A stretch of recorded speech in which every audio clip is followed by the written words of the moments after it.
Very pleased with the victory today, but what's frustrating is we played hard, but we just didn't play smart. Had 9 penalties. And if you look at from a week ago, our offense was in sync. They played very well last week, and then for this week to come out, and we just kind of sputtered around in the first half and just never got in sync, never got on rhythm. And defensively, we were able to make some plays to go off the field, which we talked about on third down. We were able to get off the field on third down and created 2 turnovers. But just overall, just looking at the whole team, just special teams, the same thing, just never got in the flow of the game. We had many penalties in our special teams also. So we just have to play better. You know, we just didn't play very smart today. The preparation wasn't there. And just as a coaching staff, we didn't get our team ready to go play. You attribute the penalties to anything that you can put your finger on? Or? No, it's just guys, it's all about when you go play that you're just your mindset. And I don't know if just we had that mindset today to just go and just stay focused up for 60 minutes.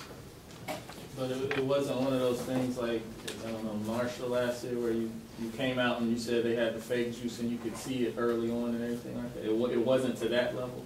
Well, we didn't lose that game. Marshall, we lost that game, so it wasn't at that level because you end up, we played hard. It's just we didn't play smart. At this point, do you think you can get enough pressure with your front 4, or are you going to have to bring more guys consistently with that group?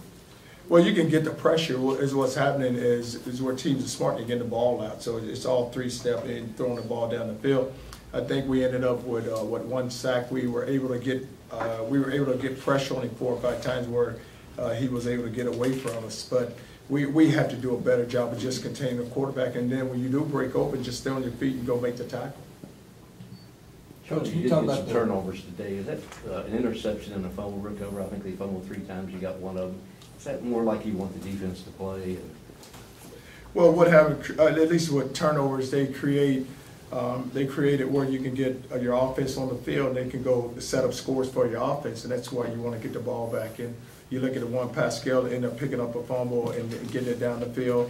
But we did. Bouchel made a really great break on the ball there on the sideline, ended up dropping it there when the ball came out. But if there's someone's going to come in and throw the football, the number of times they threw the ball today and they're going to run the ball, we should be able to get the turnovers. Talk about the play of Calvin Fryer, led the team in tackles today and the interception. Well, you look at on special teams, I think he ended up with 2 tackles on special teams, and then he got the big interception there when the ball was thrown up. And Calvin is, each week he's getting better and better, but you know, he started as a true freshman, and then we feel like that he's a player that has a lot of ability, and he's very rangy where he can cover a lot of ground. Did you expect to see that kind of play so early in the season from someone like him? Oh, yes, because he was a starter last year, so you would think that he will improve and get better, which he's been able to do. Charlie, did you anticipate throwing the ball as much as you guys did? What did we end up throwing it? 39 times, Charlie? How many? 39. 39? Well, they gave us the throws, too, if you look at us. I mean, the coverage that they play allows us to throw the ball, but you would like to run the ball more than what we did today, and we felt like we just never were able to just open up the holes. You know, what they did was they were able to get off a lot of blocks and just crowd the run, which they did. They loaded the box, so the throws were there for us. So Nate had a good game, dropped the 1 touchdown, but he had a good game, and he's really had a good first 2 weeks of this season. Nate is doing very well, and he's very well. He's improving, and if you look at Nate, you're right. He got the drop there, but he was able to come back and make the big catch there for a touchdown, which I was really happy for him. Because what you don't want to see is he's worked so hard, and you don't want to see him get down on himself and coming back and bouncing back and catching that touchdown pass. I think it just gave him more confidence where he's playing a lot better. He's blocking better. He's doing everything that we ask him to do. You've told that story about calling him in and asking him, why were you so adamant about keeping him? Well, because I just felt like there was a young man in our program that could help this program, and he had already graduated. So I said that, you know, Nate, you have another year, so I want to see you come and be successful on the football field, because you've already been successful off the field with your degree. And I said, you can give a lot to this football team. And I said, you don't really want to quit. I didn't think he really wanted to quit. So I said, we're not going to have this discussion. So he didn't balk at all. No, he didn't. I just said we're not going to even talk about it. So you don't need to come in and talk to me, okay? So I said you can just leave out of here. Charlie, what was the explanation on the fair catch that I guess Evans got called for penalty on? Well, the official on their sideline said that the guy waved it for a fair catch, so he was the one that said that he saw the signal. Before, I mean, like when they showed the replays, we didn't see it. So I mean, at what point did he do it? Did he do it right when they kicked it? I have no idea because I said, okay, let's, I don't ever question the officials. I said, okay, guys, we just have to play smarter. Don't hit the guy. 10 different receivers caught passes. What's that say about your diversity on offense? Well, Teddy's doing a great job of spreading the ball around. And I think similar to last week, a lot of guys are catching the ball, and he's finding open the receivers. And it's so good because now if you watch him, he's looking down the field and he can feel the pressure, but he's also getting rid of the ball. How tough is it as a defense to prepare against a quarterback that can hit 10 different receivers? Well, it's just, you just have to be smart on defense, and I don't know, I don't want to give nobody no real answer on how to defend Teddy, but they'll figure it out. Nakatani, 45-yarder, and it makes a point. I mean, last week it was Wallace, and he's a little dinged up, but just on Matt. Well, you're so happy for Nakatani because, I'm looking at the yard line, and I said, oh, Kenny's like, he can make it. And I said, are you sure? Because in practice he hasn't been making it from that distance. I said, well, let's go ahead and put him in there and kick it. And just to see him make it and see the players, because everyone's on the sideline say, okay, or just go knock, it's your turn. But just to watch him drill that ball is so pleasing. The week before UK, you were saying you were, worried about the kickers. I mean, and Ryan Johnson averages 44 yards on punts. You get 2 kickers that make field goals. It makes you feel a lot better after a couple of weeks here. Oh, you would like to say that because when you look at Wallace, he can kick the ball. He has a stronger leg than Nakatani. Nakatani is very good close range, but Wallace has a very strong leg.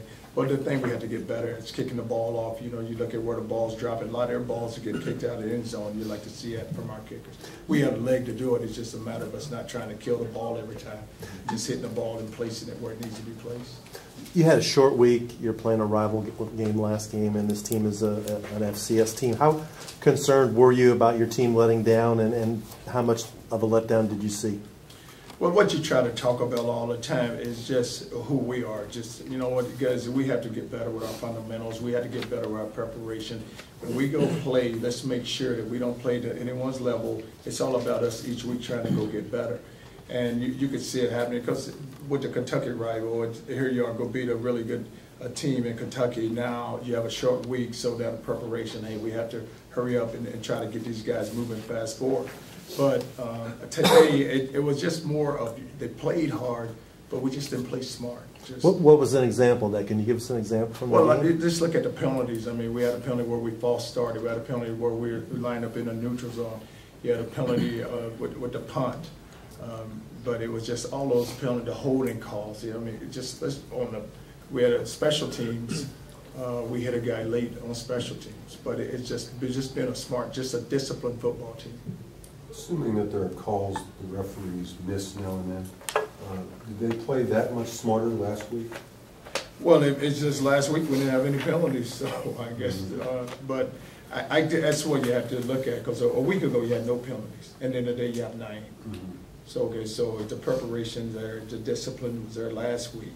So why can't each week it be where you come in and you play smart and you play a discipline and you just play within ourselves. We're a football team. Let's do what we have to go do. Go for it. It would seem that North Carolina might give you a stiffer competition. You might have looked ahead on the schedule. How vanilla were you today, considering that? Oh, we weren't vanilla at all, and we haven't looked ahead of the schedule. But that's going to be a good football team, just because of the history. But well, we weren't vanilla at all. We played, and it's probably. This team defense was similar to last week's defense, so the game plan was the same. In terms of your watching Teddy and seeing what he's like, I'm assuming you're past being surprised. Expectation-wise, is this what you were expecting, or is this even beyond what you were thinking? Well, it's that he's a really good football player. So, and what he's been able to do is just week by week, just go get better and better and better. And he's placing the ball in the right spots. And guys are catching the football, but you have to look at it also, like we're running the ball so well that it's taking pressure off of him. So you see a lot of guys that are wide open, and he's throwing the ball where it needs to be placed. But if we could keep improving at the wide receiver position, today we dropped some balls. I mean, you look at Nord was wide open. I think Seven may have dropped one, or I know we threw a bubble out there, and then the 82 to Eli, he dropped one. But it's all about those guys also making the catches, and then because it's all about just a total team effort, and offensively, it's about being rhythm and sync, and guys have been able to move guys, which we weren't able to do today in the run game. Is Dominique Brown, was he held out today just, for further precaution, and he'll be available next week, or is his knee still just a touch and go situation? Well, it's a week by week with him, so we're going to try to get him out there next week and see if he can go. If he can't, then we'll just keep riding Jeremy at Sonoris. And what was it that knocked Jeremy out late in the second before he came back? Well, we thought it was his ankle, and he said it was his ankle. Then he, once we brought him inside, and I think it was more when he got the hit, it kind of scared him, and then once he got up, he said, "Oh, I can't." Once he got up, started walking, then he felt a lot better. Then we got him in here, ran him around at halftime, and then he was able to go the second half. Coach Perry was pretty active today in the offense, both rush and catch. Is that more by design? Is that a compliment to their defense, or is that more on the wide receivers not doing what they need to do to get open? Perry, Sonoris. Yeah. No, it's not our receivers not getting open. It's, yeah. We have plays set up for him, and he was able to run the ball. And then when he's open, we can get the ball out to him. You look at a lot of times, it's always we have a check down, so the check down is a running back. So Teddy used the check down today. And North Carolina next week, you probably haven't done much tape on them yet, but as far as matchups, do they fit more into the type of stuff you all want to do, where defensively the last 2 weeks they had a lot of short passes, a lot of quick releases, style of play for North Carolina? Well, I just hadn't had a chance to watch them, so we will be able to get on them tomorrow and then have more information about them. But it's a good football team, so we will. It's a good thing we have them at home. How bad is Pascal going to get it for getting caught by a quarterback? The quarterback was on the ground, he got up and ran him down. Yeah. Remember, the guy fumbled the ball, he fell down, the ball squirted, and he got up and ran him down. So he's getting it pretty good. Charlie, how is it a trend more and more colleges going to 3-4 defenses? And did that, was that a unique situation out here today? You was talking about, running, maybe you guys didn't have as many holes as you had last week. No, because we ourselves, we do a lot of 3-4, so it's more than it's what people who they are, and so that's who they are defensively. So they run the 3-4, but we're very multiple on defense. We'll kick into a 3-4, and then we'll open up with the Eagles. So we do a lot ourselves on with the 3-4. So it's just what they are. That's who they are every down. So that's why we saw it a lot. This was the first time we see Charles Gaines out there today. Showed some of that speed. What did he do this week to show you that he was ready to play for you compared to last week? Well, he was able to practice, and he came ready to practice at each day. And that's why I said last week he didn't deserve to practice. I mean, he didn't deserve to play. You had to be prepared each week, and you had to come out and practice. It's all about the preparation and practice is going to get you to the game. And how did you think he played? Oh, I thought he did pretty well when he was there. He caught a long ball. They were able to throw him a bubble. But he plays with a lot of energy. It's so much, he brings a lot to the team. Okay. Okay.